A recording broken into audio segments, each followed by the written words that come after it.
Before I start, I'd like to say a quick thank you to our sponsor, Fidelity International. You can find out more about them at fidelity.co.uk/money to the masses. Hello and welcome to Damien's Midweek Markets, the show where I talk about what's going on in investment markets and what to look out for in the days and weeks ahead. So what a week it's been since the last show. Now last week I asked the question, are we near the stock market top? And since then the market has basically imploded. Don't blame me, I was just pointing out the likelihood of it happening. So since we had that video, the market has fallen, if you look at the S&P 500 for example, 7.6% in a matter of days. It was almost, as we published that video, just hours later the market turned. The FTSE 100 fell by the same amount. It's now down about 7.6%. It's sitting below the key 7,000 level. The S&P 500, as I mentioned, also fallen, is now down around 3,128. The DAX has fallen almost 10%. That's correction territory, down to 12,763. The Euro Stoxx 200 is below its 200-day moving average, which is a key level that people who look at technical analysis will look at because it shows a fairly bearish outlook. The S&P 500 is below its 100-day moving average. The VIX, the fear index in the market, is up above 25. It's rocketed from where it was last week. Now, tech stocks, which have been driving the rally of the last few years, have actually fallen into correction territory. So that's down 10% since last week. Apple, which is one of the key drivers of the S&P 500 and global stock markets, to be honest, is down about 12%. On the flip side, if we look at haven assets, so bonds, the yield on the 10-year US Treasury has fallen from 1.66 down to 1.35. That's an all-time low. Gold has rallied 5.2% in the last week to a 7-year high. So what we're seeing is this rotation from equities into haven assets. So why has that happened? And the key answer is the coronavirus. So the coronavirus has spread outside of China now. We've had hotspots in Iran, in Italy. We've had America warn that they're probably going to have an epidemic. So they've warned the general population that there is a likelihood that there's going to be an outbreak in the US. All of this has caused great uncertainty and has caused investors, equity investors in particular, to start to focus on fundamentals and economic growth prospects. So ultimately, it seems like equity investors have finally caught up to what bond investors have been saying for quite some time. It could be argued that the virus is just an excuse for investors to catch up with bond markets on the outlook for global growth and also earnings growth of companies. As the outbreak of the virus increases and spreads around the world, and if we get a pandemic, it's hurting supply chains globally. So we could see more fallout going forward. Interestingly, if you look at a sector level on equity markets, the story is quite different. It's quite varied.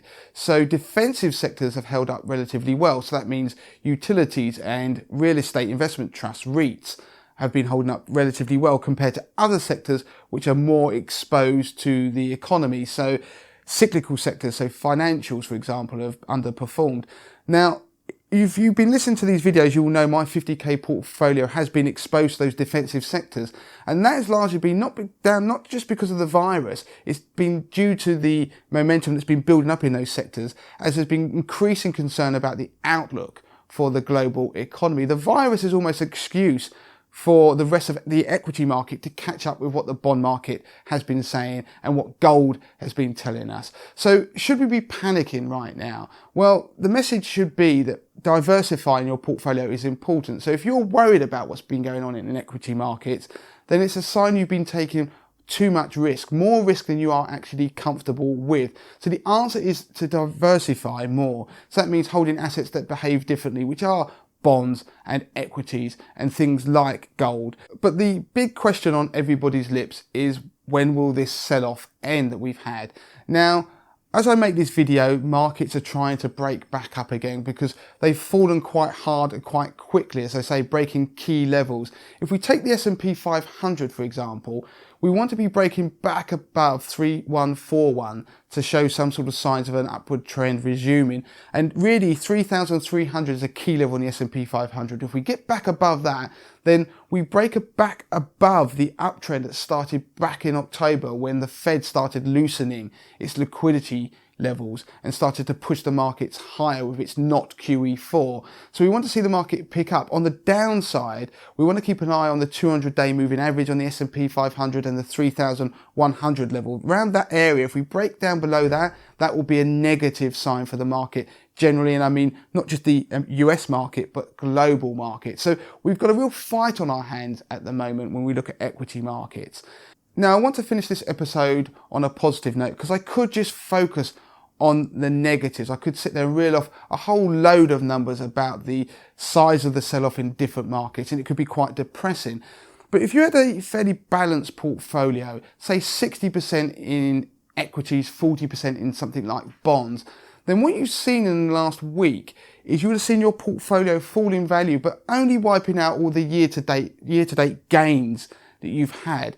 So it's not sort of catastrophic as yet. And also, if you think about it, the last 2 days we've seen on the New York Stock Exchange, we've seen 90% of the stocks fall and be in negative territory. So that is quite a severe sell-off, and the breadth has been very negative. But the last time, or every time in fact, we've ever seen that phenomenon, then within 2 months, the S&P 500 has been up 7.8% on average, or over a year it's been nearly 25% up.